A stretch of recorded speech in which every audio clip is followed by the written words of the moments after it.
Hello, কেমন আছেন সবাই? আজকে আপনাদের জন্য থাকছে চিংড়ি ভুনা রেসিপি। নরমালি আমরা একেকজন একেকভাবে রান্নাটা করে থাকি। আজকে এই চিংড়ি ভুনাটা রান্না করার জন্য আমি খুব সামান্য মসলা ব্যবহার করব, যাতে চিংড়ির স্বাদ এবং গন্ধটা ঠিক থাকে। আশা করছি রেসিপিটা আপনাদের ভালো লাগবে। তাই আর কথা না বাড়িয়ে চলুন রান্নায় চলে যাই। আমি প্রথমে চিংড়িগুলো কেটে চিংড়ির রগগুলো বের করে ভালোভাবে পরিষ্কার করে নিলাম। এবার লবণ, হলুদ এবং সামান্য মরিচের গুঁড়া দিয়ে মাখিয়ে তেলের উপর ছেড়ে দিলাম। চিংড়িগুলোর কালার চেঞ্জ হতে যতটুকু সময় লাগে জাস্ট ততটুকু সময়ই নেড়ে চেড়ে নেব, তারপরে উঠিয়ে নেব।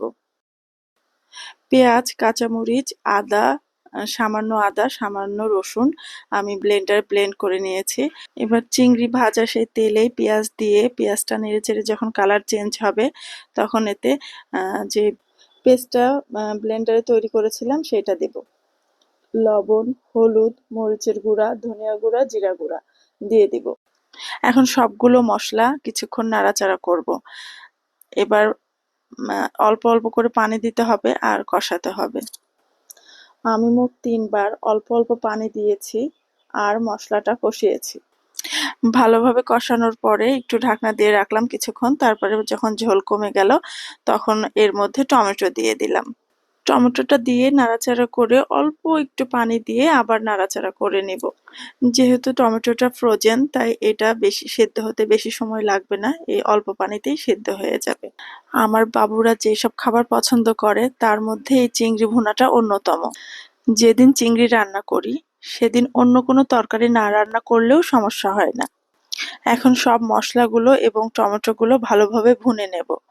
পানিটা ফুটতে শুরু করলে এই পর্যায়ে আমি ভেজে রাখা চিংড়ি মাছগুলো অ্যাড করব।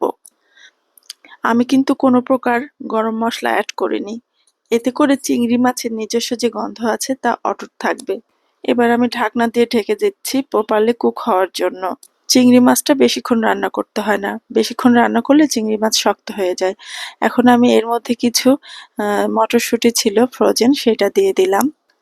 এখন আমি সামান্য নাড়াচাড়া করে ভুনে নেব, নিয়ে ঝোলের পানি দিব।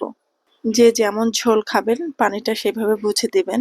আমার বাচ্চারা একটু ঝোলঝোলই পছন্দ করে, বেশি শুকনো পছন্দ করে না, তাই আমি সামান্য একটু পানি বেশি দেব।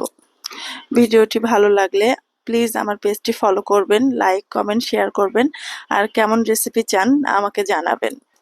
যেহেতু আমি নতুন তাই ভালো ভালো গঠনমূলক পরামর্শ দিয়ে আমাকে সহায়তা করবেন। এই পর্যায়ে চিংড়ি মাছটা অলমোস্ট কুক হয়ে গেছে, দেখতেই পাচ্ছেন কালারটা কি সুন্দর এসেছে। আজকের ভিডিও তাহলে এই পর্যন্তই শেষ করছি। আল্লাহ হাফেজ, ভালো থাকবেন সবাই।